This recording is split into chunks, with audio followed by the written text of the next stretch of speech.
Hello, everybody. Thank you very much for participating today in our live talk in the global meeting. I'm very, very glad to have you here. I hope the other speakers will come and attend soon.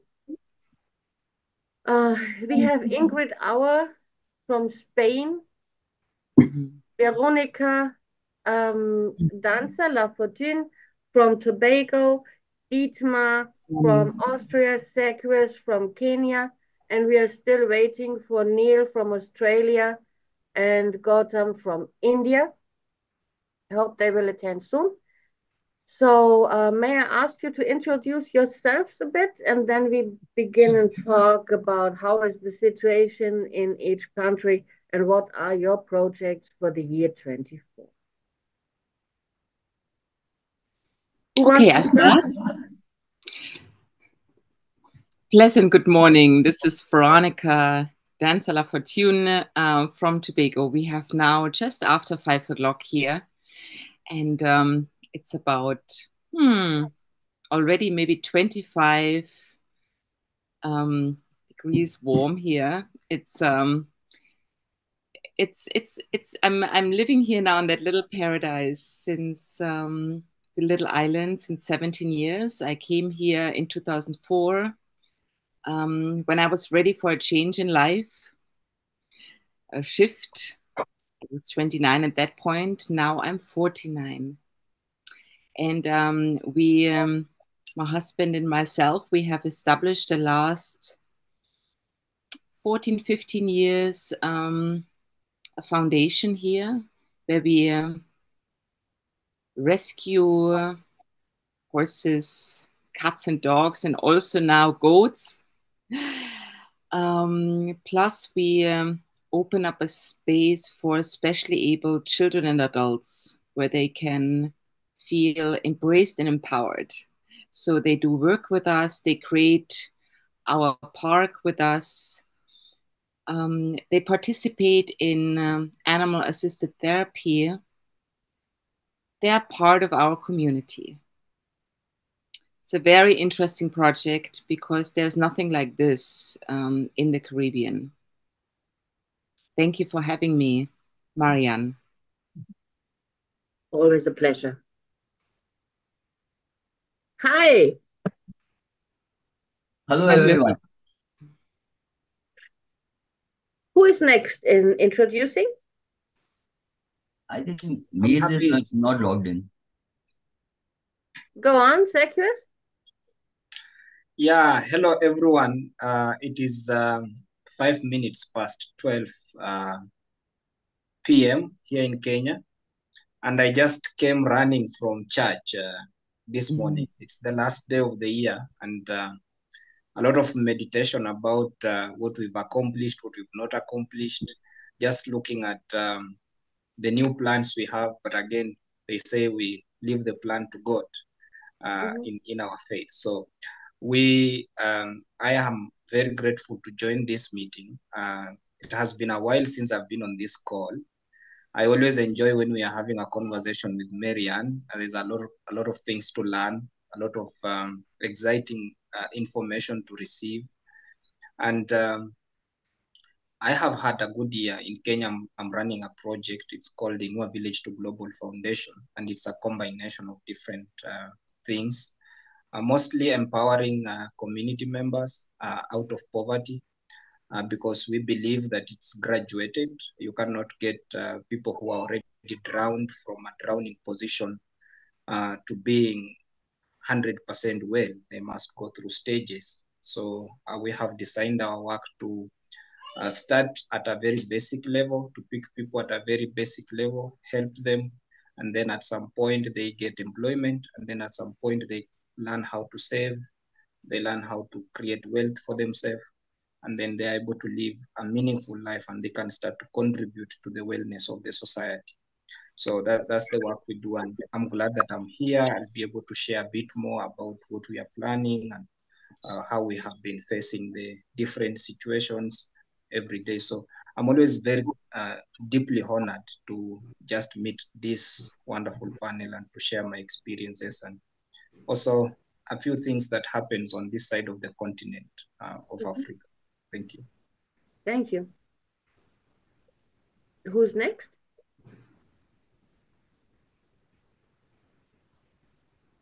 Well, okay, then let me introduce myself. Thank you very much for inviting me, Marianne. My name is Dietmar. I'm from Austria. I'm an entrepreneur, and I founded a company in 2016 in the field of regulatory affairs in the pharmaceutical industry. That means I'm taking care about the getting the marketing authorization for the companies for pharmaceutical products. And I was always interested in complementary medicine. And so 3 years ago, we started a project, my family and me, under the trademark, the Alchemist way. And we developed Spagyric medicine, Spagyric products, also well known as the Paracelsus medicine.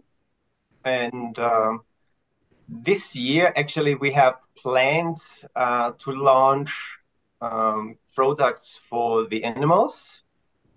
But we decided just shortly to move from Salzburg down south to Bad Vikaun. And so we had to move the whole company and our house from one place to another. And so the product with the animals are a little bit delayed. But this is a project where we have in our mind in 24, the beginning of 24, and also new products for the mental health for the humans. Mm-hmm. Yes, that's actually what we have planned for the next year and what we have done so far at the end of 23. Thank you, Dietmar. Mary, I have a query for him. Brother, what products were you primarily dealing with in your company when you joined in 2016? And what made you evolve into manufacturing your own products? Pardon, I didn't understand the first question, but I work with a manufacturer since 2016. Together, that has experience for over 30 years of Spagyric production. And I did the regulatory affairs for this company.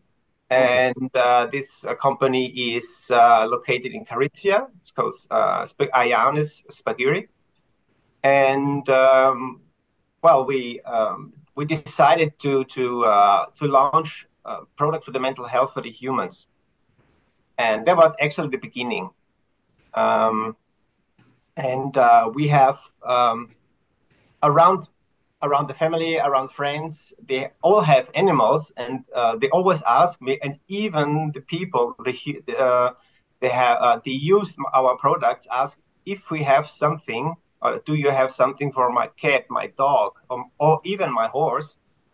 And I said, no, not yet, but this would be a good idea. And at the same time, I get to know Marianne. She called me at the same day where we decided to make products for the animals. The same day, Marianne called me and asked about Spagyric. What is Spagyric actually? What is the Paracelsus medicine actually? There was a link to the universe. What I always say. These products or the medicines are plant-based, or what is the base like when you think about the origin of these products? Plant-based, all plant-based. Yes. Thank you. And they belong to the complementary medicine. Yeah. Thank you, brother. You're welcome. I have a question also. Oh, yes, maybe first we do the introduction thing, and then we go into the questions. Good.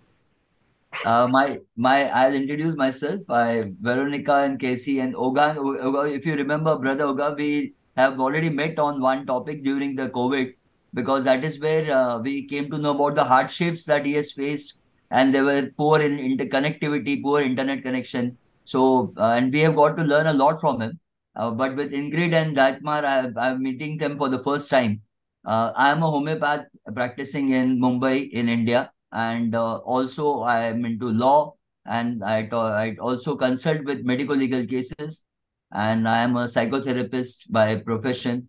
So I deal with behavioral psychology and therapies for my patients. Thank you. Ingrid? Hello, I'm Ingrid from Austria originally. I'm here in Palma de Mallorca today on a very beautiful little island in the Mediterranean Sea. I live in Austria and I live here. I spend the holidays here for the next week. And I have a very special profession because I got a mission 25 years ago from the angelic world to bring spiritual tools from the spiritual world into the physical world. I have been channeling and manufacturing spiritual tools like symbols, essences, aura essences, and oils. And they are already spread among the world. I am best-selling author and spiritual teacher as well. And I know what I do is very, very special, and most of mankind is not ready yet for my tools, but thousands of people, nevertheless, they are working with the tools since more than 25 years. And it's amazing how it works. It works even on the physical level, on the mental level, and the emotional level, on the energetic level, and of course, on the spiritual level. And it's, yeah, very hard to explain how it works, but I work together with the spiritual world. These are my big bosses, and I'm only the CEO here in the physical world. This is what I do. Thank you, Ingrid. Kacy? One Ingrid? moment, Gautam. I know Yeah, you yeah, have no. questions. I know. I also have questions. Just writing them down. Yes. Okay, my name is Kacy Crystal-Spörer. I'm an American who's been living in Germany for almost 40 years. I spent most of my life being a craftsperson. I'm a master violin maker. And let's see, was in 2016, I came to realize on my own that I had ADHD. I've always established different businesses in many different directions, and they've done okay, but my organizational skills are very weak, and I have a number of the very typical ADHD tendencies. And at that time in Germany, there was absolutely no help for adults who had ADHD. There was a lot of help for children. They had programs. Of course, they were also prescribing medication, et cetera, et cetera. But for adults, anyone who got diagnosed would be given medication and sort of said, good luck. That was it. Come back in 6 weeks. And as an American, I had done research on ADHD in the internet, and I found out that in the English realm, English speaking realm, there were multiple tools for adults, including the whole field of ADHD coaching, which is, of course, different than being a therapist for ADHD. And so I decided, since there was nothing here, that I would get training. This was during the COVID years, over Zoom, of course, with a company in the United States that has very good reputation. And my husband decided to join me on this journey. What we've now done for what's almost been 2 years. In March, it will be 2 years. We immediately established, when we got our certification, the ADHD Coaching Center for Adults. Anyone who's done with school and isn't quite sure what to do with their life, or anyone all the way up. I've worked with people who are in their late 80s. I'm 72 myself. Parallel to this, we also established the ADHD Academy. My husband has a background in psychology and in doing training courses. He primarily was focused on conflict resolution, mediation, etc. But his real gift is in developing programs and teaching. So he's taken over that particular aspect of it, and we offer certified courses for those people who are interested in becoming ADHD coaches. Now, these are usually people who have either ADHD themselves or have ADHD somewhere in their family. So there has to be some sort of a connection there. So far, we have not had people apply who are seeing it as a market. Although within the last few years, I must say there's been a lot more attention based on adult ADHD. And when I say ADHD, I mean spectrum-focused arenas. Naturally, our primary focus is on ADHD itself, but because ADHD is very comorbid. We have people who are all across the spectrum, and we work with them also. It's a fascinating field because the people who are affected by this have unusual ideas. They have unusual companies they've worked on trying to build, unusual projects that they're doing, and they often have great difficulties with the very typical problems that ADHD can bring of having a sensibility to time, of having a sensibility to organization, or of working with actually numbers. I myself have dyscalculia, which means that it's been difficult for me to do things like bookkeeping. I mean, I can add one and one, but I can't make systems easily. I can follow them if someone else has made them, but these are very typical ADHD problems. What we've found is that the thing that seems to work best is to focus on the very varying strengths that each individual has, because most people who have grown into adulthood have always become conscious and been forced to become conscious of all their weaknesses. And they often have a very bad self-image. So Ingrid, I'm very curious as to what your aspects also can do with this. They also have a lot of very large blockages in the past, emotional problems, where they have been told again and again that they're insufficient. So a lot of our work has to do with supporting them in realizing that they have strengths. And this applies all across the spectrum. Some of the combinations Kacy, are thank dangerous, you. but you have to be working with it. Sorry, I'm very passionate about this. So thank you very much, Marianne, that I can also be on this panel because anxiety, depression are major issues that most of our people have to work with. Thank you. Definitely. So, Gautam, you had questions. I had questions for Ingrid when she spoke about the spiritual bosses and when she takes care of the physical well-being with involving the spiritual energy. So uh, maybe during the course of our talk today, she would be talking more on that. It depends. No, when you talk about what are you planning for 2024, Yes. if you can give a brief idea to, because this program will be live, so there will be listeners from across the globe. So everybody in India, we believe a lot in energies.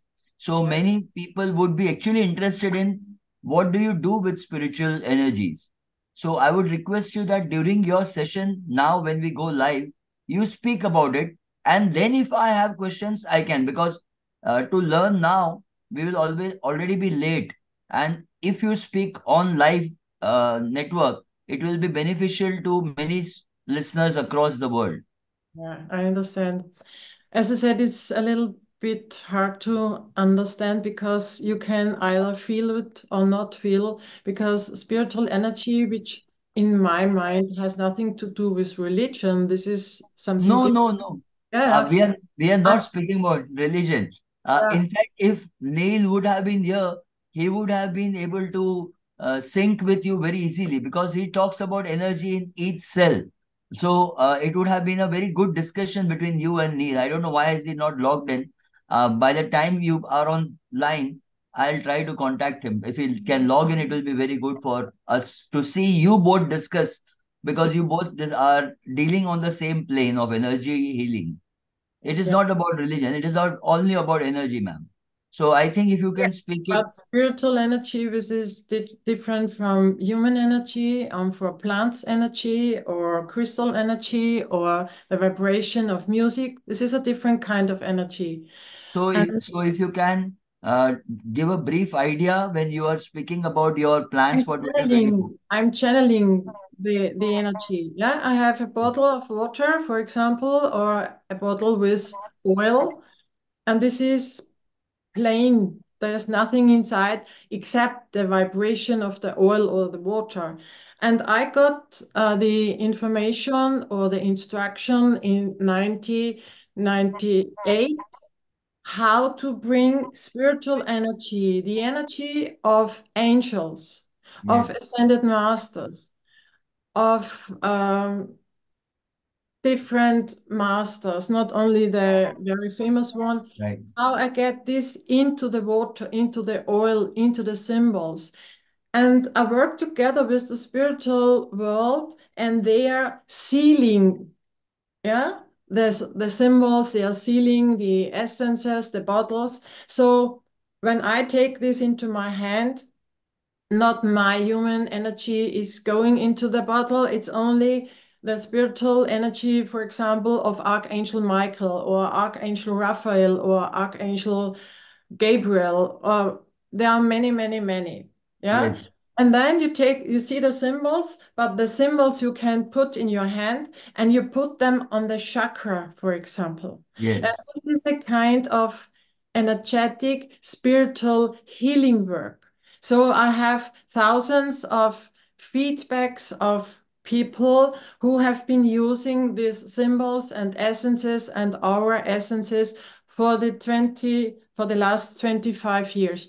And people who use it, they do it either for private reason. For example, a mother has a little boy and he's anxious, he doesn't want to go to school, or he's jealous because a newborn baby came into the family. I have a special spray for little children or for pregnant people, for the whole, how do you say, from starting pregnancy to death and mourning. So there are many people who are working with this, who are in the healing field, for example, medicines, midwives, or energetic healers. They combine their work with my spiritual tools, and the effect becomes larger. And you can also work in a karmic energy, or you can work on the multidimensional DNA, which is something different than the human DNA. It's the same DNA, of course, but what medicine knows is the first layer, and there are more layers. So with the spiritual tools, you can combine your energetic work, and then you have a bigger effect, or you can work with the symbols or with the essences in the here and now, and you can solve past life blockages. So this is really a short explanation, but it's nothing you can realize with your mind. You have to feel it by your heart or by your senses, by your intuition, or by your spiritual awareness. This is the challenge for most people at the moment, because they try to check it by a machine or by the mind. This is not possible. But it's nothing about belief if it works or not, because also it works for animals. It works for plants. We have so many healing feedbacks about horses, dogs, cats. So a cat does not believe in my tools. It works. Yeah. This is a short explanation. If you read the chat box, on your screen, I mentioned 3 words. One is sigil symbols. Sigil symbols. Reiki and Tai Chi. Second is Tai Chi, and third is Reiki. Yeah. So these 3 concepts of healing, or these 3 concepts come to what you are doing. If you have not gone through this, just go through these concepts, and maybe we can discuss it after our session today. But this doesn't have anything to do with my work. I know that. But these things involve what you are doing. These things? These things involve what you are doing. The process of Tai Chi is a martial art which deals with energy or aura around oneself.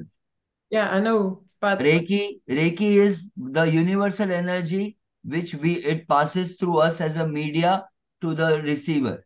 yeah. And sigil symbols are symbols of different explanations, like for, say, reducing anger, for removing mental blocks. So they are particular symbols in which you have to energize them with your own aura, and which when the person is given to meditate upon. So the symbols are given to people and they meditate upon those symbols, and there are various cures offered for their social and medical relationships. Okay, sorry, I could not follow your explanation. No problem. I'll type it and I'll put it on the Telegram channel. So maybe if you are on that channel, it will be easier for you to understand. Yes. Gautam, Ingrid made a symbol for FutureLink. Wow, beautiful. Very So nice. usually I have my water standing on that Very good. to help, and I always drink the water when I'm having live talks. I drink this FutureLink water from the symbol Ingrid made. Which color bottle do you use and what material is the bottle of? It should be a glass bottle to get the maximum. It's a glass. Yeah, my glass here. Okay. Gautam, what is Sigli symbols and how do you Sigil symbols, ma'am, there are various symbols available for different issues that we all can face. So maybe if you feel that there's a patient of depression, if you in the house, or if like for your ADHD, we think about that, what we want for a person to whoever has ADHD is to have stability. I'm not talking about improving concentration. I'm not talking about reducing the hyperactivity. No, I'm talking about stability. The stability can be on the intensity or vibration of 10 or maybe on 100 also. Like a windmill may have a different speed of stability. A flour mill will have a different speed of stability, but the stability should be there. So for stability, we have different symbols. Similarly, we have symbols for removing fear, or we have symbols for other there are many symbols. So these symbols are to be taken on a printout, or a design of that symbol has to be made, and the person is told to like either keep it below his head while sleeping, or maybe on the workspace table space, or just hold in between their palms, and whatever you want to pray, you pray. So it's a tool for focusing prayer? No, it is, we are not talking about like what Ingrid said, not religion, not religious in any way, but the symbol has the power to solve the difficulties. Okay. It is a concept. With the prayer, you energize the symbol. Energize. The symbol has to be energized and sent to you. Like we have Reiki, like if you have done Reiki, then along with Reiki, you can just energize that symbol. It is like a wish box of Reiki. So you keep your wish in that and you just have that wish box, and remove the negativity of it and try to energize that wish box. So similarly, you energize the symbol. Like if you see the history of martial arts, the ninjas, so they have these symbols on their weapons or even on their physical self. The tattoos are made, the symbols are made in a tattoo form, which prevent pain. So the pain, when they're attacked or when they are physically injured, the intensity of pain, what they feel is less. Okay, can this work with older blockages, emotional blockages? Because a lot of pain, of fear, depression go back to experiences that they've had, and they often have like trigger experiences. They Yes, experience yes. something, and that all of the old stuff comes up. So I'm very interested in looking how to cap this connection between those things that happen now and suddenly feeling and reacting as though it was in the past. Is this something? I mean, So in that, the symbol is made on the workplace and kept it there. The triggers cannot be controlled. The expression can be blunted. So the person who with that sudden kind of exposure to the emotional trigger, if instead of going into a full-blown panic attack, may just have certain kind of restlessness. The intensity of suffering can be reduced. Okay, does belief have a lot to do with this? They have to believe that this will work, because exactly. what you're saying is that but you don't have to believe in what you're doing. Exactly. Okay. But Kacy, for that, me as a homeopath, the patient has to have a belief in me. So we come under the inverted commas of faith healers. Okay. If there is no faith, the patient or the person who has come for his relief will not be relieved at all. So therefore, we come under the garb of faith healers. So the patient or the client that you're working with has to believe in essentially in you as exactly. If the patient believes in you, whatever you do for that will be for his or her benefit. So the patient will respond positively. And why with animals? Animals respond very positively to whatever we do because they have faith in the caretaker. Like Veronika or Ingrid must have experienced, the animals themselves, they just need, even Mary, they just need love, affection, and care, honest, sincere love, and pure emotions. So they respond to those emotions. So whatever kind of therapy that we do with animals, they respond very fast because they have sublime faith in you as a caretaker. Well, they see in pictures, so possibly that could have an effect on it. It is only with human beings we doubt the intentions of the caretaker. Veronika, have you worked with any of these things with your animals? I mean, I know you've been involved with Marianne for many years, so. Veronika, your mic is muted. Your mic is still muted.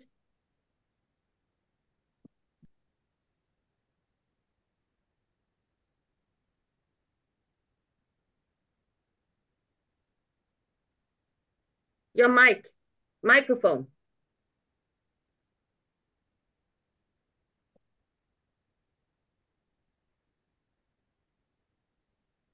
When you get that set, please say something so that we can see that it's working.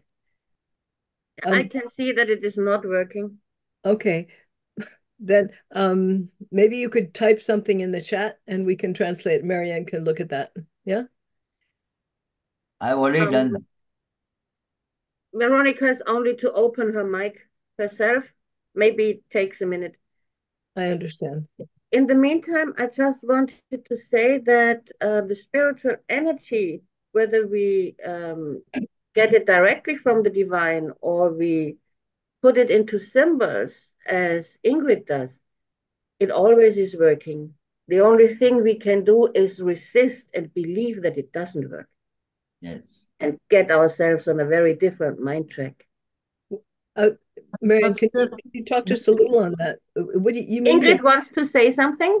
Just a moment. Want to say that even if people do not believe in that symbols with spiritual energies can work, they work, and it's also for self-treatment. So I think we are in a process or in an area or age where it's more important to become independent from other people, that you get more self-aware, that you are working on yourself, that you're self-conscious, or that you take care for yourself. So, of course, we need therapists and we need medicines and we need people who help us. But many people try to work on themselves. And therefore, the symbols are very important because each symbol tells you the story about your problems. Because I have hundreds of symbols and I got the description of each symbol, what it is mean and what the angel is working on you to support you and to help you. So it's about self-reflection. If you work as a therapist with the symbols on another person, you have another kind of power who supports you. And the symbols are like mirrors that people can reflect what the hidden problem maybe is, yeah. So they tell you the problem behind the problem, the symbol. Yes. They are neutral. Angels are neutral, and they will never put you in one direction or another. It's about self-reflection and self-responsibility. And I think self-responsibility is very, very important. And this is one of the most important energies we have to open up for the next years or centuries even. Yeah. And the symbols are tools for self-reflection and for self-healing. So maybe this is also an option or an aspect how to explain them. Gautam, when you're talking about the Sigli symbols and Veronika has, Kacy, Veronika has already typed that we have an angelic symbol at the headquarters at the entrance. And also, as well as there are 3 in the magical park. So they have, Mary, your answer she's given, she's typed it. okay, so Yeah, is, for including is it me. so both of you are working on the same level with these symbols, they just are interpreted differently? Is that correct? Yes, yes, yes, Thank yes. you. I just wanted to check with that. Veronika, Yes. it sounds, not Veronika, sorry. Ingrid, it sounds as though you're working from the Christian tradition with the angels, no? Okay, because No. you mentioned the Christian. Angels are totally neutral. They are high entities and they support us, but this has nothing to do with religion and nothing to do with Christianity. No. No. Kacy, she just mentioned the names for us to understand that the energies are derived from many bosses above us. So she just named a few, the Yes. concepts for us to understand. So I there are also, many bosses and super bosses sitting up there. So their energies are brought into the force. I also work with El Moria or Kutumi or Sanat Kumara. Yeah, I also work with energies that come from more from South America. So it's, yeah, the ones who give me the energy or where I get the order, where I get my mission, I work with. But it has nothing to do with religion. Thank you. Veronika, please tell. It goes back to the divine, to the major source of all. Dietmar, in choosing the products that you work with, because we're talking about Paracelsus medicine, we're talking about plant-based medicine, do you also essentially work with the energies involved in these plants, or are you only talking about the medicinal values? I'm curious as to how you are someone who's working with very physical products in your business, and what we've been talking about now is something that's very more ethereal. I'd like to bring in the world to the ethereal plane. Okay. Actually, Spagyric is works with both with a physical products, with the physical ingredients of the products, and also with the spiritual. We have, like Paracelsus explained, we have these 3 principles: sal, mercurius, and sulfur, which is sal is actually the simply explained. Sal are the minerals from the plants. The mercurius is the alcohol, which is produced during the processing of the plant. And the sulfur, are the essential oils. And if you use all 3 together, you can use the Spagyric products in a way of homeopathic. You can use it as an aromatherapy, or you can use it as a phytotherapeutic. So it depends. Pardon? I'm sorry, what was the last one? As a physical therapeutic? Phytotherapeutic, plant therapeutic. Okay, thank you. Yeah. And it depends on because each plant has different ingredients. Each plant has its own level on essential oils. Some more, some less, some none. And and this is actually the soul from the plant. Yeah. And this is and you can use it in the different ways if you want to give the medical as a homeopathic, yeah, like the simile principle, or you can do it in a aromatherapy. These are the plants with more essential oils. Or you also can use it as a phytoplant therapeutic, because the ingredients in the plants, the principles, the active principles, like it's called, from the plants, they're still there. Yeah. So you also can work it as a phytotherapeuticum, like if you use let's go for basil, Passiflora Dietmar. by depression. Pardon? Let's go for basil. Basil is very easy to understand. Basilicum. Basilicum. Yeah, yeah. Or hope, for instance. So you come down. Actually, the best plant I always use is, because we have it also in one of our products, is Passiflora. It's against depression. So you can use this plant as a phytotherapeuticum against depression. Yeah. This is mainly, pardon? What was the name again? Passiflora. Passiflora. Passionsblume. Ah, yes, thank you. Now I understand. Yeah. It seems to me that a combination of all these things would be brilliant. To have the it is brilliant. It goes back to the 14th century.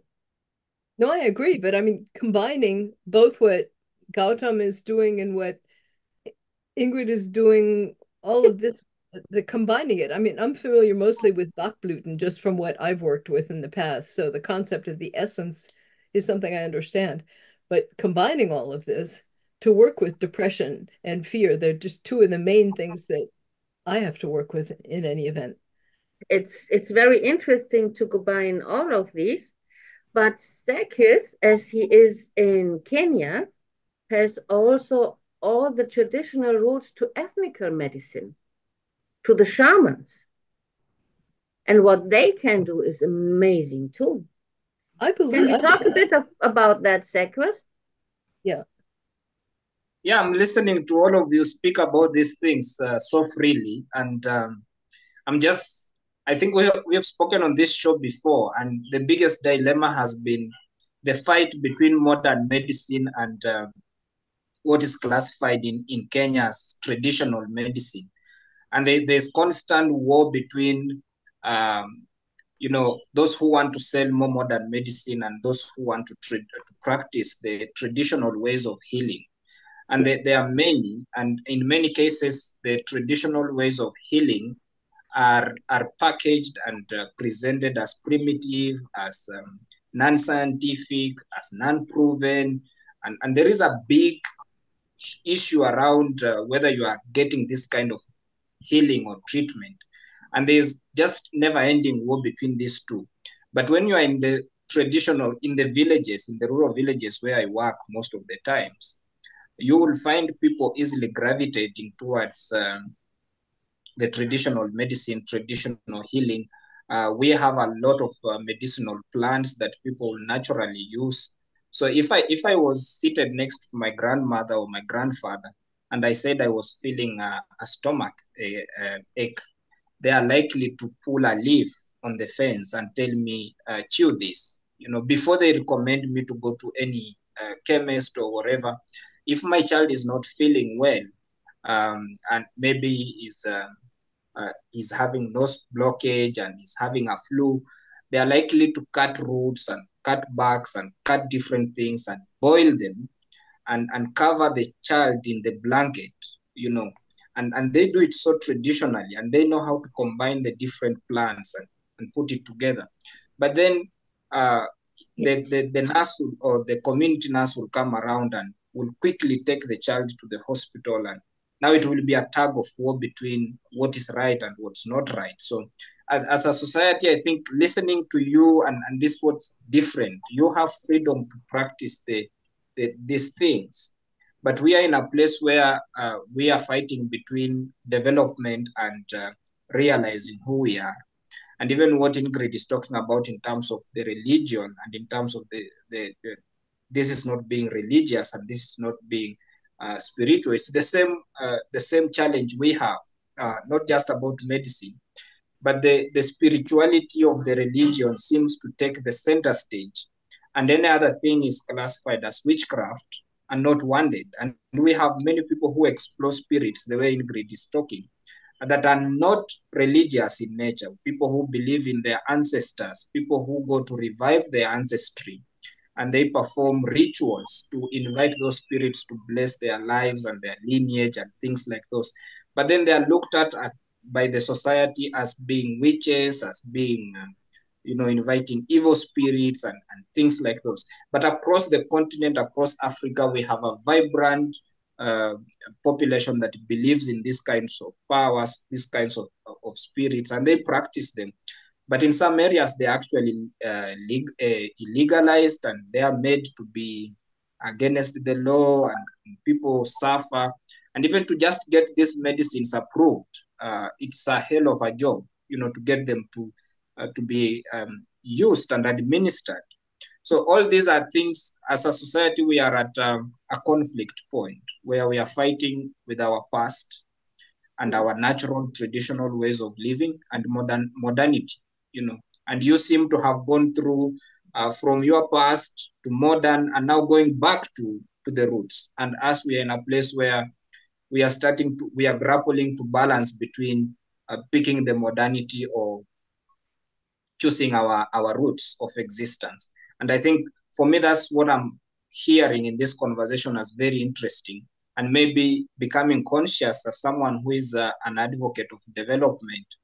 Where does each part of this lie? If I see people in the community practicing their traditions in terms of healing, in terms of spirituality, do I think they are progressive? Do I think they are poor? Do I think they are non-progressive? Do I think they are against progress? What comes to my mind as an advocate of development? And I think those are things that I need to question in terms of my community. As I say, I'm a development practitioner. Am I developing people to be who they should be? Or am I inventing ideas and bringing foreign ideas into their minds and into their society? So I think that's what is very, very interesting for me in this conversation.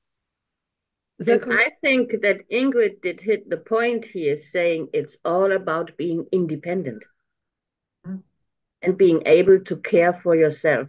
And if we think of the modern pharmacy, we get dependent. Yes. Yes, and unfortunately, that's because it's capitalism pushing it down and educating the population and raising awareness, and through advertisement, through marketing, through media and print media, and all this information, making sure that it enters to the center of decision making. And these are things that I grapple with every day as a development practitioner. Really. Yeah. I completely agree with you. From a regulatory point of view, we see that even in Europe, the complementary medicine is really facing a strong wind against this kind of products. Some products are accepted. Interestingly, old Chinese medicine, the European phytotherapy, they are accepted. But if you start with homeopathy, then you have to really argument strong that there are some voices, they want to ban the homeopathy from the pharmaceutical legislation.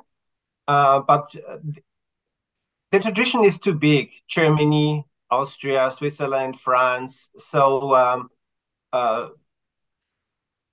there is a new legislation coming in 2024 for pharmaceutical products in Europe, but they didn't even touch the homeopathic part because the tradition is just too big. Yeah, and if this starts with banning homeopathy, what is next? Yeah, all the traditional plants we have. The European Commission has monographs on traditional use plants. They are accepted. They would get lost. Spagyric would get lost. Bachblüten would get lost.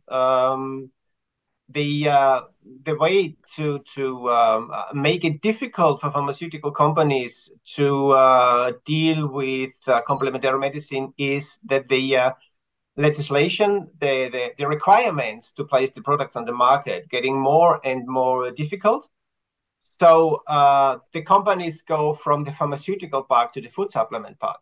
Yeah, so you don't need all the analytical stuff. You don't need stability data. You don't need to do this authorization process. So just to make the product, put it on the market, and you are responsible as a manufacturer for your own product. Yeah. This is actually the problem where you can see in the Western world, because you need to prove that your product works. Yeah. So you need a molecule and you have a receptor. And the molecule binds to the receptor, and then you have all the cascade in the cell, and you have to respond from the cell, and the product works or doesn't work. But there's still a lot of chemical produced products like paracetamol, where you still don't have the complete response how it works. Yeah. So you can't make a proof from every single medical product to be allowed to be in the market. Yeah. So hopefully, and actually the Europeans, they love the complementary medicine, just simply explained. Yeah. They don't want to get away from it. We know exactly in the complementary medicine where is our border. Yeah. We can go that far, and then is something for the school medicine, actually. Yeah. But there are big field for the complementary medicine where you don't need a pharmaceutical drug at the first hand. So you can do, for instance, for all the prophylactic disorders. Yeah. You can use complementary medicine. And complementary medicine, what does it mean? It means together with. Yeah. It doesn't mean like alternative medicine. I take, instead of school medicine, I take completely something else. Yeah. The complementary medicine is something which is together, which brings actually the traditional medicine and the modern medicine together. And this is should be kept always in mind when we talk about complementary medicine and traditional medicine. And it's a question of money, because the pharma industry and the government are working together in the background. And this is maybe also the reason why what Zach said, that there are so many old knowledge about the healing substances of the plants and the flowers, but it should be suppressed because the pharma industry doesn't want that we can heal ourselves with plants, for example. And I know this is a big thing. What I'm. Yeah. I mean, this is money is something which every entrepreneur deals with. Yeah. If you start a company or if you start a business, you always do it because you want to be independent. You don't want to have a boss. You want to be your own boss. And of course, you want to get money to live. Yeah, okay? I don't talk about our little companies. Yeah. I talk about a big machinery in the background we are not aware of. Yeah. I mean, I think which is important from my point of view, it's that medicine is regulated. That means that even complementary medicine, if you put it on the market, you need to prove it that the product works.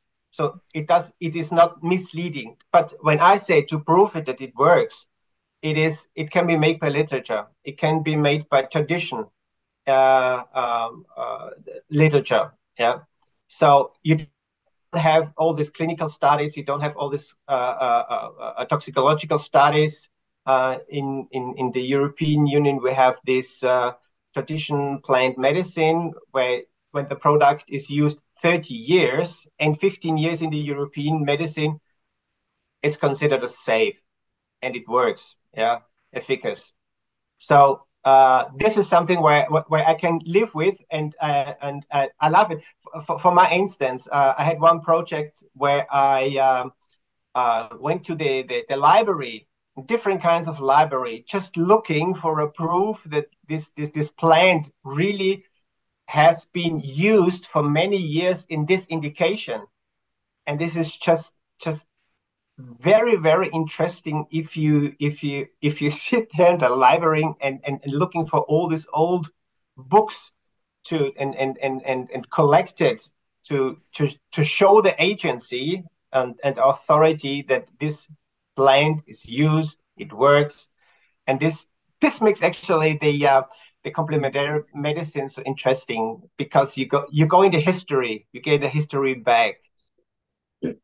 Yeah, you're telling interesting things here. I just remembered reading a 300-year-old book about liver remedies, and it was clearly written that cucumber is one of the best ones. Drink cucumber juice. 300 years ago they did write it. And they said if you can't digest cucumber juice anymore, take care, there are gallbladder stones. Very interesting. And this is how the old shamans worked. We just didn't call them doctors, we called them shamans or witches. Yeah, and in a society like ours, where documentation has always been done by word of mouth, African traditions, they were not very good writers. We pass information down by word of mouth, storytelling. So if, for example, I know a lot of medicine for chicken, for cows, if I go in the village, whenever I'm in the villages, I'm able to tell this is a medicine for a cow, this is a medicine for a chicken, for a goat. I haven't gone to any school, but my grandmother, when I was about 9 years to all the way to 13 years, she would go with me in the field and she would show me the leaves practically. And we will pluck the leaves and we will crush them and get the juice and mix it with water and give the chicken and the birds. And, we will boil some and drink when we were not feeling well. And she will show us practically. So I know them, but there is no written evidence. There is nothing documented. I learned them from my grandmother. And you will see my mom now, who is a little bit older. She's become sort of an expert in traditional medicine. Even though she's never gone to school, she was shown by her grandmother and her mother-in-law, and she added that knowledge. And this is how it builds up in our society. And even they usually say, if your grandmother used to keep a snake, she was a witch. She would pass that snake to the great-grandchildren, and it's passed down generations. So you are holding on to things that are not truly yours. You inherited them, and you have a responsibility to pass it down to the next generation. And that's how knowledge is propagated in the African societies most of the time, especially the traditional ones. But we are starting to see, with modernization, with a lot of information coming through different sources and media, it's becoming really difficult for grandchildren to sit down with their grandmothers and pass this information. So we are going in a place where a lot of this information is starting to get lost, because my children now live in the city. They don't have time with their grandmothers, and their grandmothers live in the villages, and they do their thing, and the young generation is doing their thing.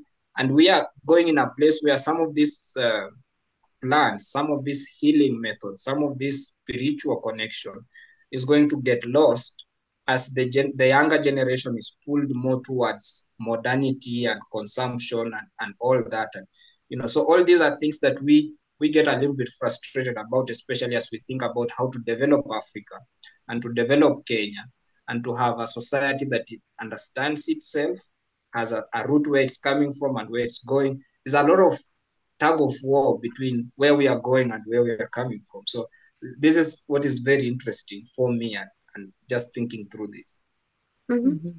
I can understand and I can see the problem there is. We have the same problem here. The younger generations, they don't know anything anymore about herbal medicine. They are totally dependent on the doctors. If I think of younger mothers, age 25 or so, they barely have any knowledge because it was passed down from the grannies. And the grannies are now in the old people homes. And they don't pass on the knowledge. Yeah. Well, They don't pass on the prayers. They even don't pass on how to use the pendulum, you know? Who uses a pendulum nowadays when you go shopping to see whether the fruits are okay or not? Nobody. Former times, they always had it in the pocket, the grannies. Yeah. But this will change again. I'm sure. Yeah. And if you want later, I can explain why. But please talk before. Gautam? Actually, Mary, I would like to differ on this because during COVID times, most of the traditional medicine has again resurfaced. Because during COVID times, people were desperate and all people across the globe were equally ignorant about what we are dealing with. So most of the traditional medicines have resurfaced during the COVID times, especially the natural remedies that we are speaking about, or the naturopathic mode of prescriptions. Because if you see, even drinking warm water with salt or warm water with turmeric, the use of turmeric has again resurfaced post-COVID, wherein the antiseptic and the curative properties of turmeric have come forte, and people have recognized that across the world. So definitely, I would agree to you before 2020, but COVID has brought these traditional medicines back to surface. And many a times people have actually gone back and fallen back to the wisdom of our grandfathers, our grandparents, wherein they were always there, but they were neglected by the fast-paced world. In the fast-paced world, people don't have time for traditional medicines. They just need one shot and they want to go back to their work. Traditional medicines take their own sweet time to cure. No doubt everybody is aware about the helpful effects, but many a times it is more of a need of the hour that you just take a shot, whether it is only distilled water or multivitamin going in, they don't mind. But it is like a psychological dependency on the that it cures, wherein we all know that whether it is antibiotics or whether it is any antihistamines, a common cough and cold gets cured in 7 days with medicine and takes 1 week without medicine. So it is we understand that when we sit on this side of the table.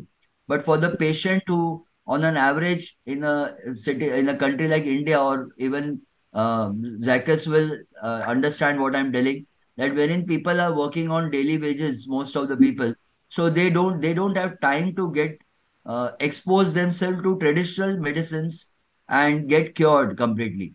They just want a temporary relief from what they are suffering from and take some prescription over the counter and go back to the work. It is only after when they are faced with repeated infections of the same kind or relapses of the same symptoms, then they look out for cures. And then they come down with homeopathy. The word what I just typed, health practicals, which is there with Germany, non-medically, non-medically qualified people are exposed to a test or an exam, and only then they are allowed to practice homeopathy. And only in 5 countries in Europe, homeopathy is not allowed. Otherwise, out of the 42 countries, 39 countries, they allow homeopathy, but you have to be a qualified medical doctor to practice homeopathy. Right. As a homeopath, what qualification we have, that is not accepted. You have to have a MBBS or MD degree from there, and then you have to have 312 or 342 working hours of learning homeopathy along with some qualified homeopath, and then you are allowed to practice homeopathy. But definitely traditional medicine is a way run down the ladder.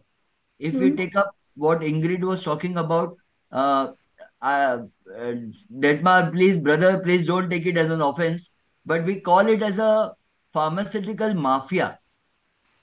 When we speak about when Ingrid was talking about the countries and the pharmaceutical divisions working together, we call it a pharmaceutical mafia. But then that is seen worldwide.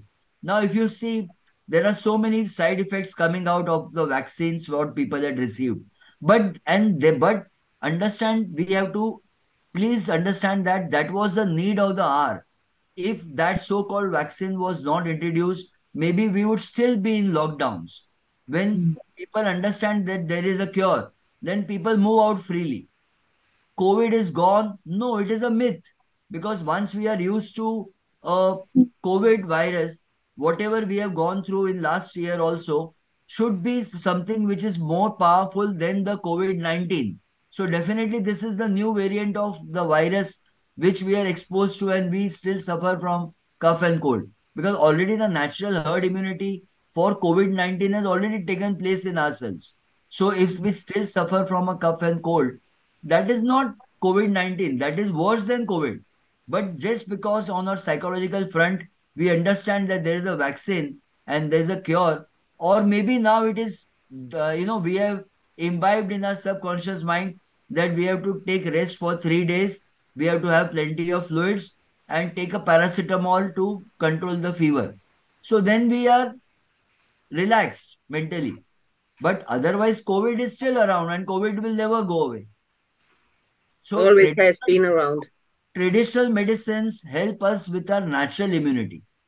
And people who were exposed to salt water, gargling, health, hygiene, sanitization, so all those, even like what I told Mary during those COVID times, that even if 20% of population across the world continue wearing masks, then respiratory disease will be controlled a lot. Now, recent studies in India have shown that the air pollution is more carcinogenic than a cigarette. What? Wait. Yeah, What is more air carcinogenic? pollution, the pollution in the air, the pollution. Yes. Okay. So air pollution, there's a respiratory specialist who said that previously, uh, when the child like if there was child was exposed to a surgery, the lungs were pink in color. Now, a child of 2 years, when there's exposed to surgery, the lungs are black. So already the child is not smoking. The child is inhaling the air. And the amount of pollution that we have in our capital city of Delhi is the worst air quotient that the person can be exposed to. So what he said that previously lung cancer was seen after the age of 55 or 60, because that was a time when people used to start smoking by the age of 25, and by in 25 years whatever he was exposed to, maybe 10 cigarettes a day, so by the end of 25 years of exposure of 10 cigarettes a day, the people used to get lung cancer. But nowadays lung cancer and chronic COPDs are seen in children around 20, 22. It is not that they are smoking, it is the air that we are breathing. So when we are talking about traditional medicine, this is where it can help. If we make people aware about not the curing part, but how can we fortify or strengthen our respiratory passages or our gut. How can we do that? Instead of people taking Yakult or probiotics, why not take natural things or traditional things to improve the gut bacteria, to remove the, to, furbish the intestinal flora, wherein that my brother can help us with when he's talking about manufacturing. Maybe next in line you can think about something to do with gut bacteria, because that is one target that you should think about. I Because will connect pharmaceuticals, Dietmar with our colleague in Japan, who is very deeply working on gut so bacteria. I that will because connect those two. people have still not thought about it. When I was thinking about 2024, I was thinking about only two things. One was mental health and second was improving the intestinal flora. So something to do with gut, because 70% of our illnesses start there.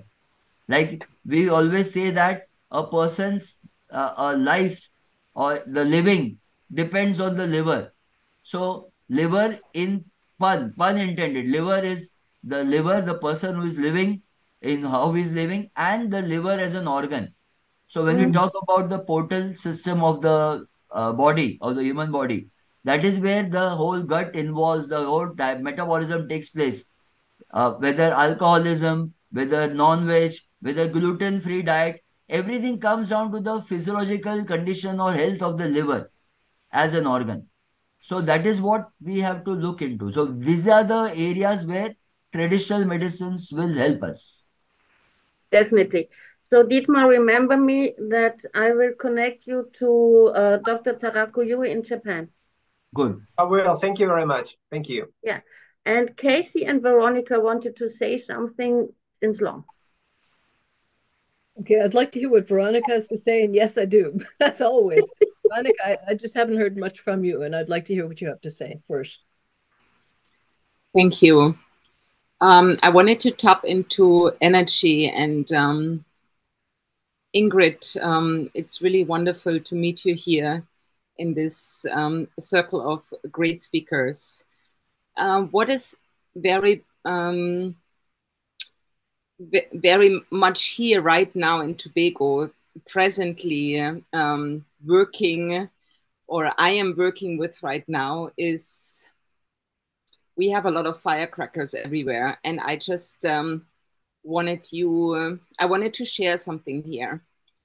We don't have sometimes, we are not able to get certain medicines or calming medicines or even homeopathic remedies, maybe, which Marianne would tell me over the phone when we have a problem with a horse or a goat or or a cat or a dog. And what we do here, that we tap into the energy. And right now we have a lot of firecrackers. They are cracking day and night. And this little island here, 12 kilometers by 30 kilometers, there is so much tension on the island right now. And what I have been witnessing the last 2 days, and I just wanted to share that. I can't get the calming medicine for the dogs or the cats or the horses. The special needs children are also very triggered.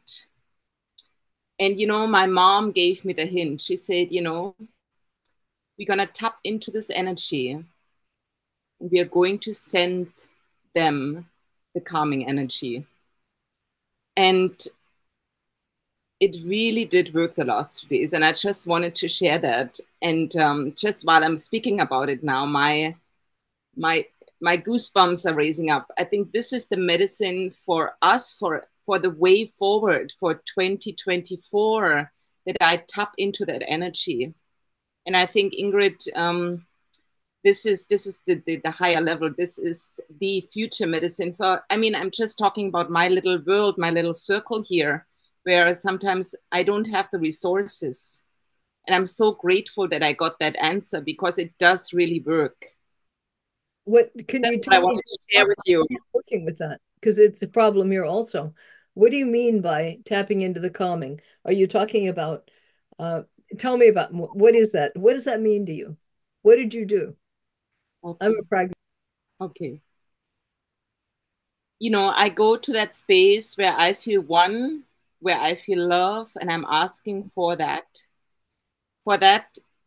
essence and that energy. And I'm sending this essence and energy to the herd, which is living 100 meters away from my little wooden house. And I'm sending that calming energy to the animals, or to the older people which live beside me. And I'm asking my husband, I did ask him, for example, last night, because I have not had a chance to go up and see the herd. I said, how are they? And he said, they're all well. They're all well. I cannot explain more. Kacy, maybe Ingrid, you can. That there, it is a feeling. I just wanted to translate it for Kacy. Yeah. Kacy, it's like breathing in a special frequency from the divine and exhaling it to the one who needs it. Thank you. No, I wanted to be sure. So you channel that energy. Talks that I've had, and it has worked. Yes. Yes. Kacy, are you aware of Reiki? I'm sorry. Again. Reiki. We absorb the universal energy. You imagine to form a ball in between your palms. Like you just absorb the energy and you just first move your palms together towards each other. After some time, you will feel that your palms are getting heavier. That is that energy between your palms. And then you rotate the palms, parallel to each other, and imagine that energy to come into a shape of a ball. And then you release the ball to the receiver. Like when we're talking about Veronika, it is to the herd. So she sends that energy, that ball of energy to the herd, and that ball of energy covers that stable or the farm where the herd is. And then the energy, the whole herd is in between the ball of the energy. And then you start with your affection or prayer about remove the negativity of that herd or where the herd is sitting or standing or grazing, and let the positivity be engulfed to each of the cattle or the animals or whomever you want to give to. This is what we talk about energy healing. This, in simple terms, when your grandparent used to touch you on your head or pat you on your back, you could feel those positive vibrations. When you pet your dog, pet puppy, or your cat, you know that you are showering that affection and that love. This is with touch. What I told you now is without touch. So that is an absent healing. Mm-hmm. So you can just think about those energies within your palm, and then you can even try it with inanimate objects like a TV or even your mobile. No, really, I'm telling you. You may laugh it now, but I have tried everything of this. It will work wonders. I'm telling you, it for a medical professional or for an engineer, all these talks may look funny or sound funny, but absolutely no. You just try it, even with your vehicle. It is a matter of faith, Kacy. So it is a matter of. Therefore, I said that we all are faith healers. In short, I just told you that. But you just try it. Even like what Ingrid said, plants. Veronika said cattle or plants. You can try it with anything in your world, in your life. And it will help you. I have patients calling across from outside countries. We have a headache and I just tell them, give me a particular time. And you can actually heal that headache without medication.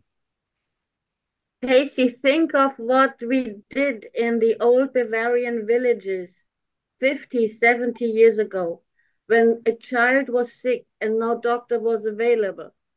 The people went to the chapel and they all prayed together, 50 people.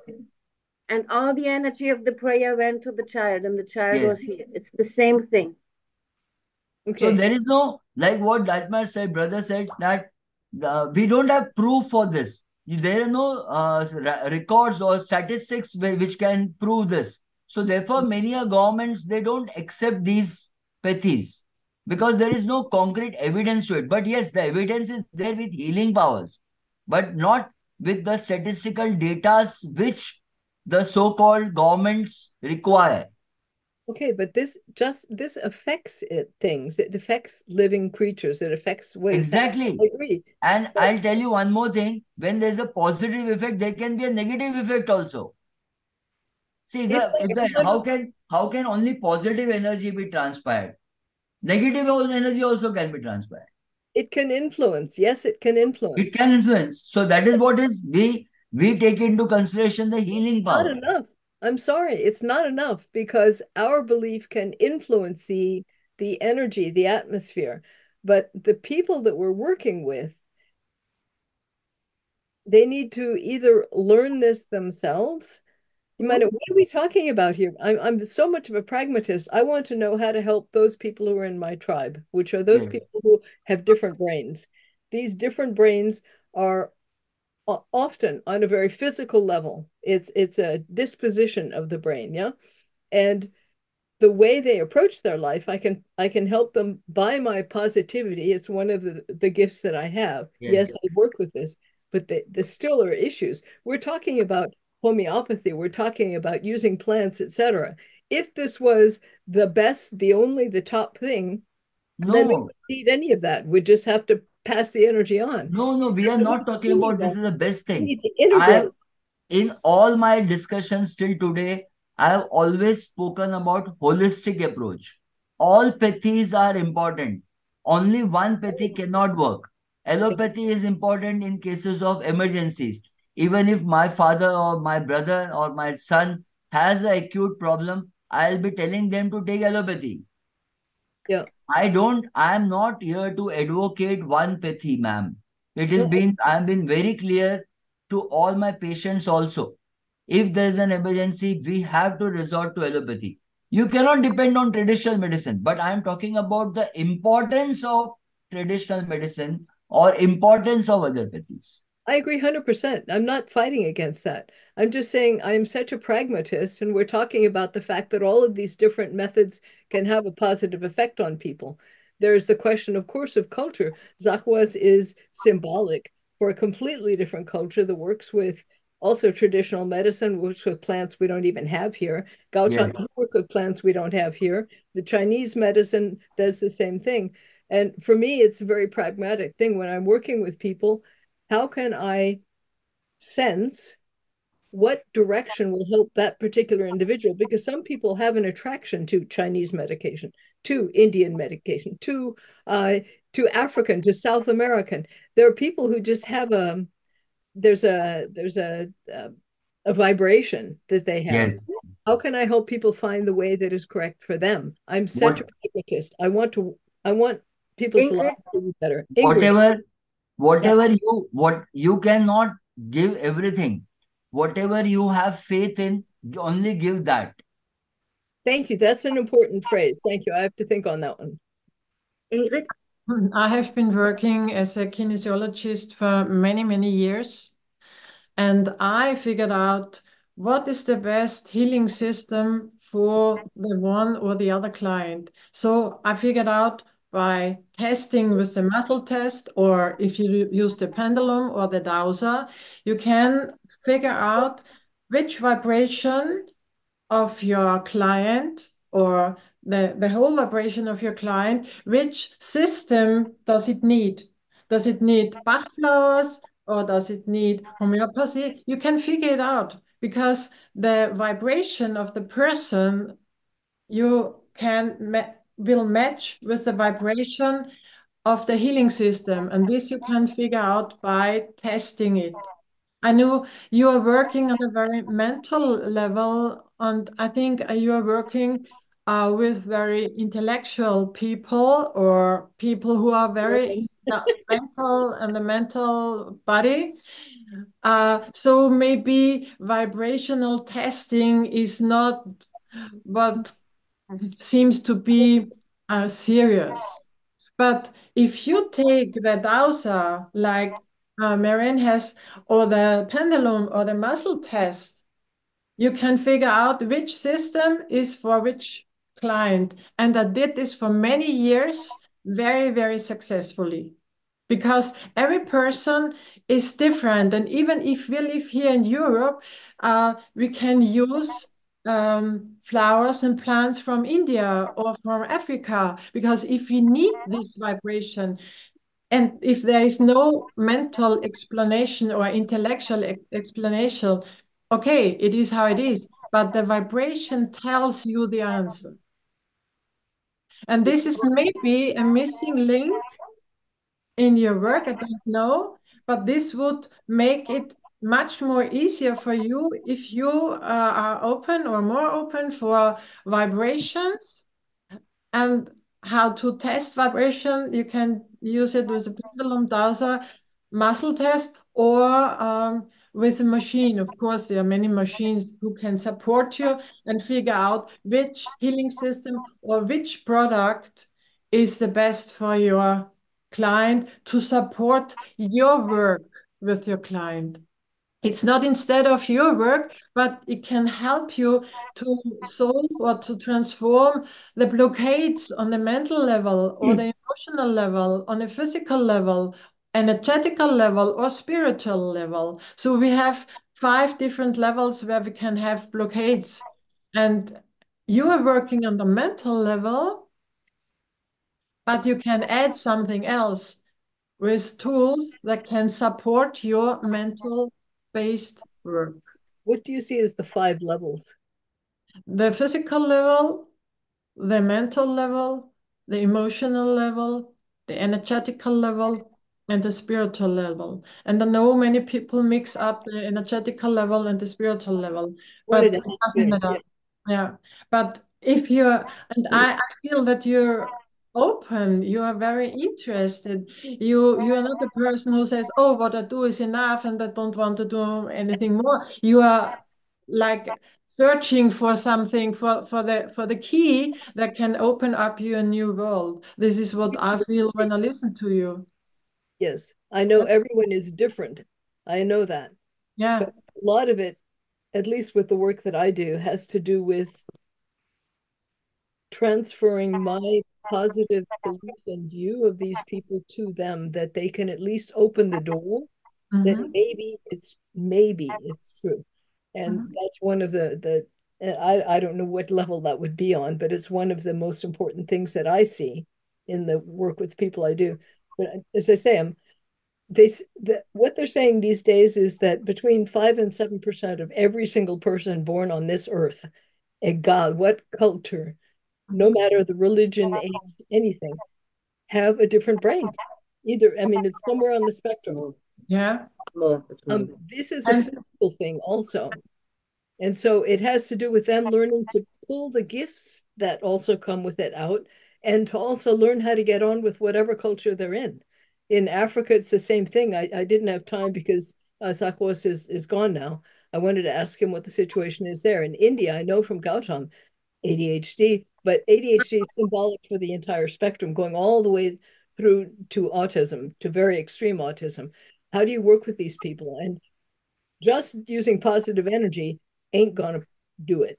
I'm sorry. But you have to have a combination of things that will work with that person. And yes, using food, yes, using other kinds of aspects of living and life, of exercise, of sleep, of all of these dimensions have a huge effect on it, but self-acceptance being one of the main ones. And Ingrid, that's where I see something that you're working with that can also help people, that they can learn to accept themselves more. But I'm such a pragmatist. I want to find out how to use all this incredible information that all of us have to help my people. And I'm sure that even the ADHD has a spiritual aspect, because people come into life and they decided before they incarnate. I understand their challenges or their potential to grow. And this is maybe on a level which is not energetically, not mentally, not physically. This is on a spiritual level. So if you understand why this person comes and why it brings this disease, yeah, then you can approach their ADHD in a different way or in an additional way. And you know that there are so many people, highly sensitive people, yeah, and the ADHD is the one side of the coin, and the high sensitivity is the other side, but it is one coin. So you can work on this side or on that side or on both sides. And this is what I feel that you are looking for, an additional view, or you are looking for the other side of the coin. Anything that will work with any individual that I'm working with. And I'm open to everything. Dietmar wants to say something. And Kacy, what I want to add in is you can feel it, what your patient needs, but you can't think it. I understand that. Dietmar? Yes, one question to Ingrid, and which connects also to Kacy's saying that every human has its own brain and all the cultural differences. But the question to Ingrid is, because you said there are different methods in your work where the people can say which kind of method would work best for them. So, as you said, the people tell you that homeopathy would be best for me, or Bachblüten would be best for me. And now my question isn't it a prerequisite to the people to know all these methods? And what? Because if to know all these methods, Yeah. they can be used. Because if you go to I don't know, to India, I'm not sure if they know, if you have an Indian person, I'm not sure if they know Paracelsus medicine, the Spagyric, or if someone from America, maybe America is not a good example, but going down to Spain, do they know what Bachblüten are? So my question is actually, before you use these methods, to ask them spiritually what kind of method would be best for me, is to give them information what methods are available, isn't it? It's so, I, as a therapist or energetic person, I have the informations. Maybe I have a list of 20 or 30 different healing ways, because I have to be informed what is Spagyric. I have to be informed what are Bach flowers, what are Australian bush flowers, what are angel essences. So I can test. One of the client or me has to know the knowledge. Then I can ask about the vibration. I had a list, as I worked as a kinesiologist, I had a list, a large list. And the first hour, the first session, they came to me, I only checked, and I figured out what is the best way to heal. At the moment, maybe they have to start with Bach flowers. Maybe half a year later, they need bush flowers or African essences or something like this. So it's also a kind of development. People are developing in your sessions if they are open. Yeah, if they have a kind of consumption mode, it won't work. But you will realize, yeah, you can have the best tools. If people want to consume healing, it will not work. But the more systems, flowers, Bach flowers, homeopathy, and so on, the more systems, healing systems, the more exact you can figure out what is the best for this person. Maybe I believe in past lives. So maybe you sit in Austria and you have a person who needs Indian support, Indian flowers and something like this, and you say, why India? This person never have been in India before or didn't grow up, has no ancestors there. But we have to think about that we are souls that are coming again and again and again, and maybe one past life or many past lives we have been in India, and therefore the vibration is so strong, and this could help us. So this is what I see open up, and thank you. That's very interesting. That's very interesting. Yes. Test individually, because each person that sits in front of you maybe has the same, the same problem or the same symptom, but the backgrounds are so different that if you have one symptom and one method how to work with, this will not be enough, because there are layers. I always say, each problem or each health problem has different layers, like lasagne. Yeah, like an onion. Or like an onion, yeah. And we have to start, this was my experience, with the upper layer. If you start with the third layer or the 15th layer, you won't have the same effect as you start with that upper layer for the top layer. And when I was a kinesiologist, I always tested out with what will we start? What is the upper layer and how can I approach this upper layer? And then I work through and then the next. This is my healing approach. And always in the back that we only push the self-healing process of the other person, if the person is ready. And I also figured out if the person was not really ready, for example, 85%, I said, I'm sorry, I cannot work with you because you're not ready at the moment. And the person said, oh, yes, I'm ready because I came to you and I waited for 2 months to get a date. But I said, on their subconsciousness, you are not yet ready. And then I tested which essence can help the person to really become ready to work with.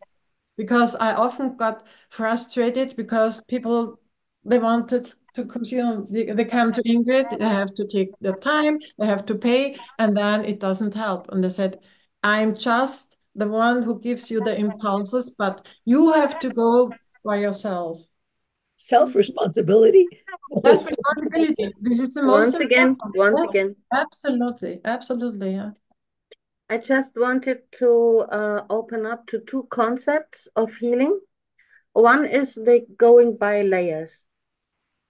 That was And great. the other one is diving very deep into the client and finding the central idea where the person deviated from, let's say, truth or reality.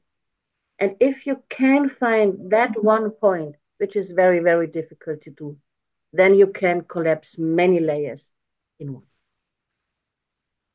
But the normal method is to go layer by layer. How can you find the core?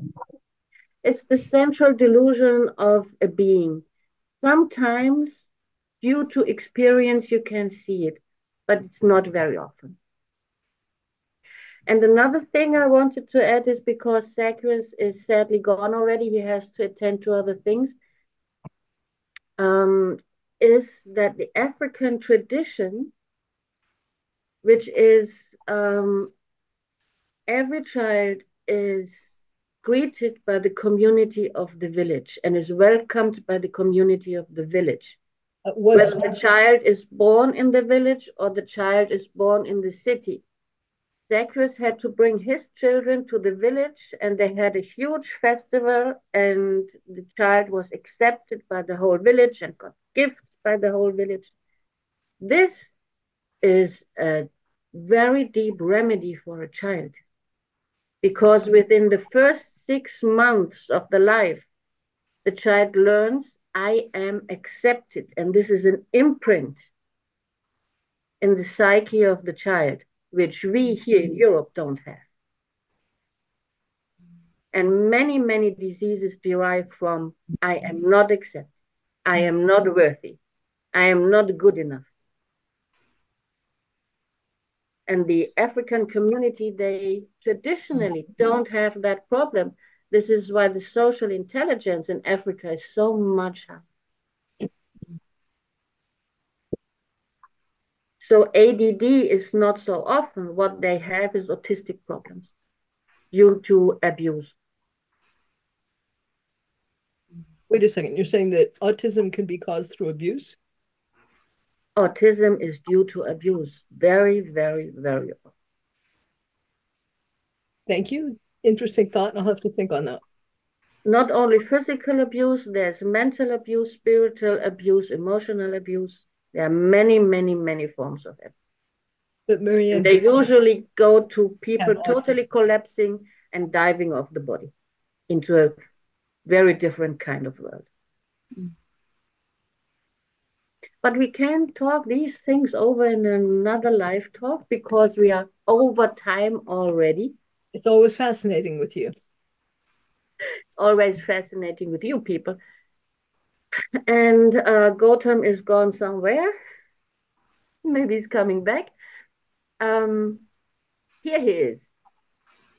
There he is. Gautam. I'm still here, Mary. I was trying to log in from my cell phone to upload the image what Veronika had placed on the Telegram channel of our group about the symbol what she has in a farm.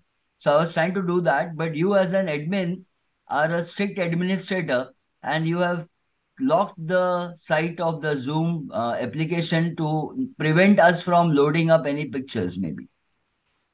Maybe. Thank you, Dr. Gautam. I'm on the autistic side of the spectrum. I have to prevent chaos. Yeah. So I was just trying to do that. It was a I will try to get the picture on the YouTube. We'll see whether we that can would do be better. something That would be better. or link it or yes, one way or the other. We will make this symbol be because available for everybody. that is a very interesting symbol. So I wanted that to come up in discussion between Ingrid and Veronika about the significance of that symbol. So I was trying to do that. Okay. So today we will miss out on that, but another time we will manage. No issues. Okay. I would like you to do your final words, and then we need to cut because we already are past time.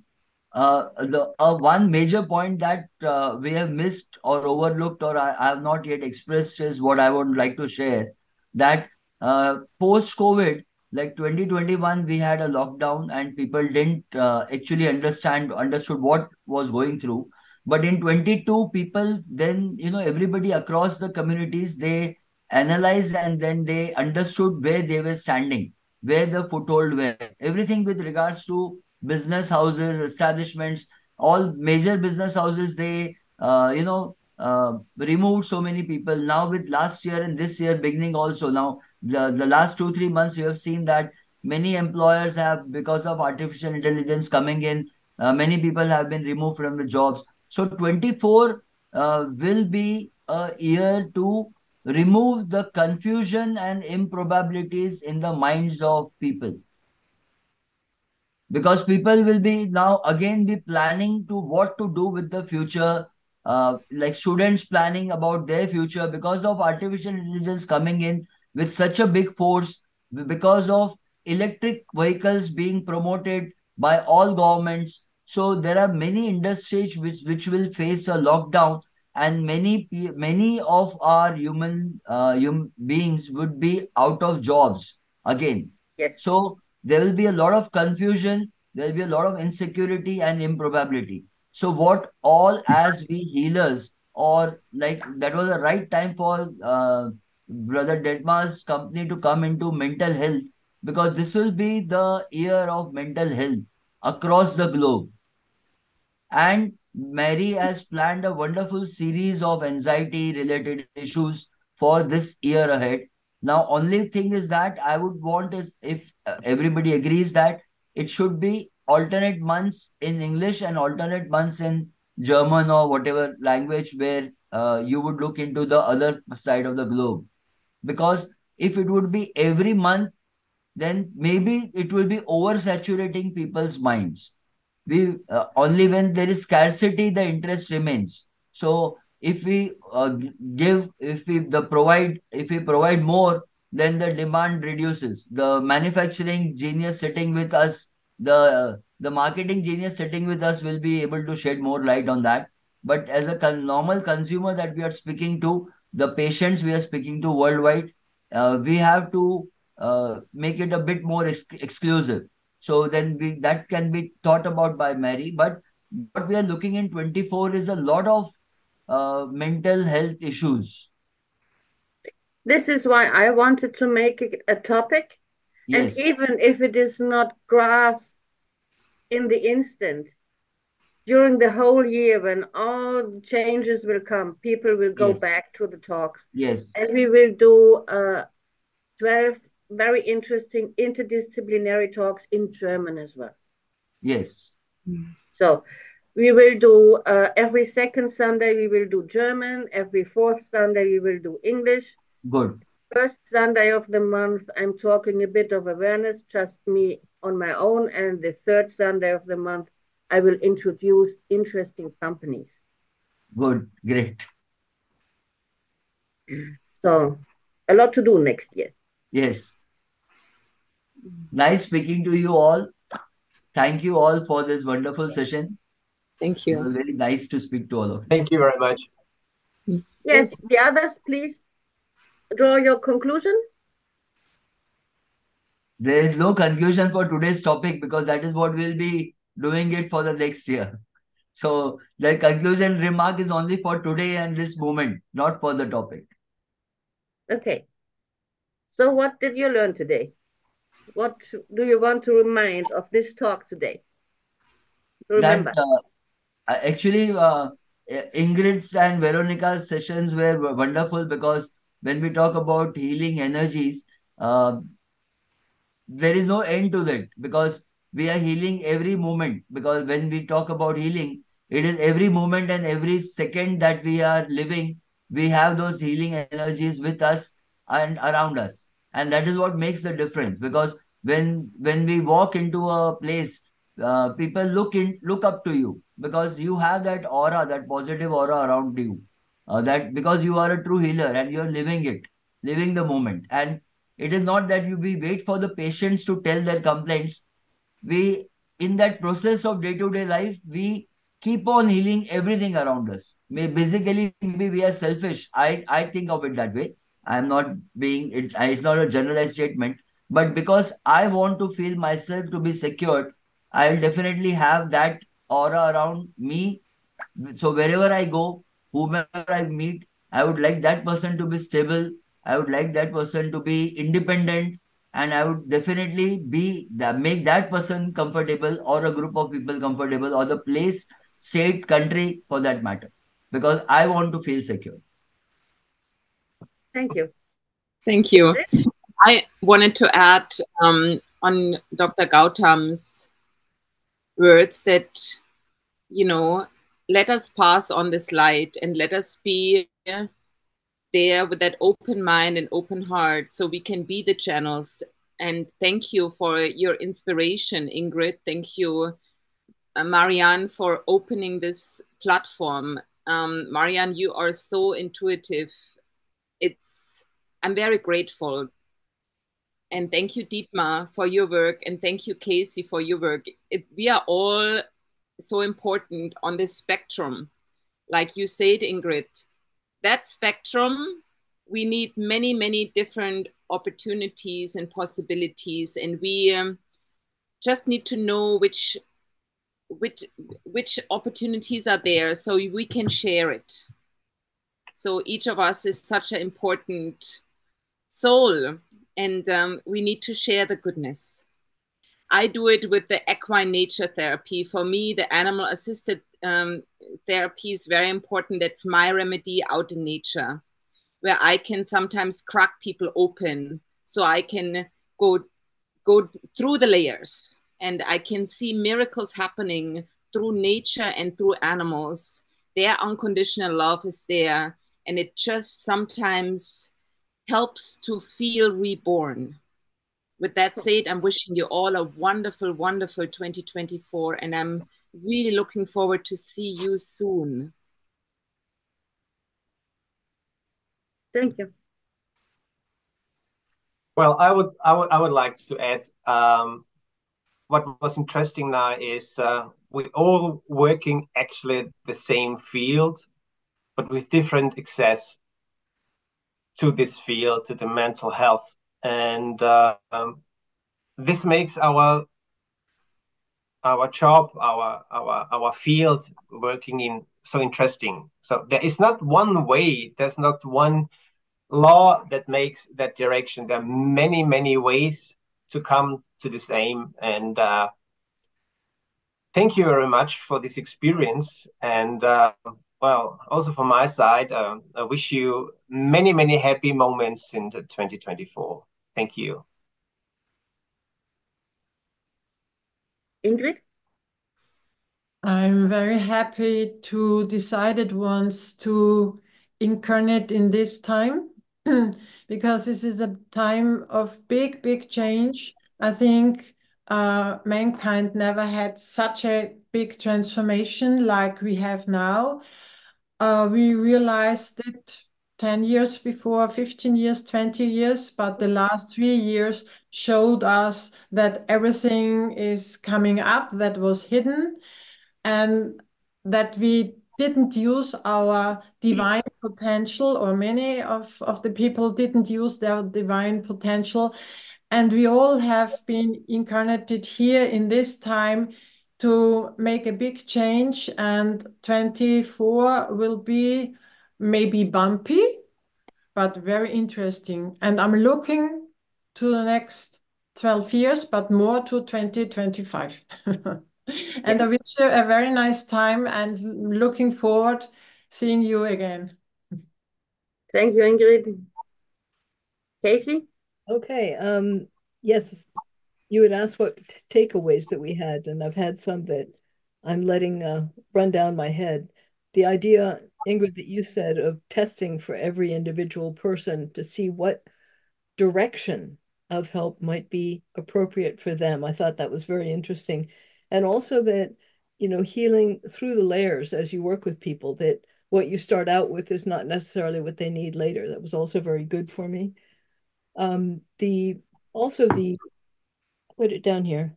And Ingrid, once again, thank you very much, that you can only give that which you have to give. And I think the concept of probably unconditional love is what I basically have to give, but I want people to have access to whatever it is that they need.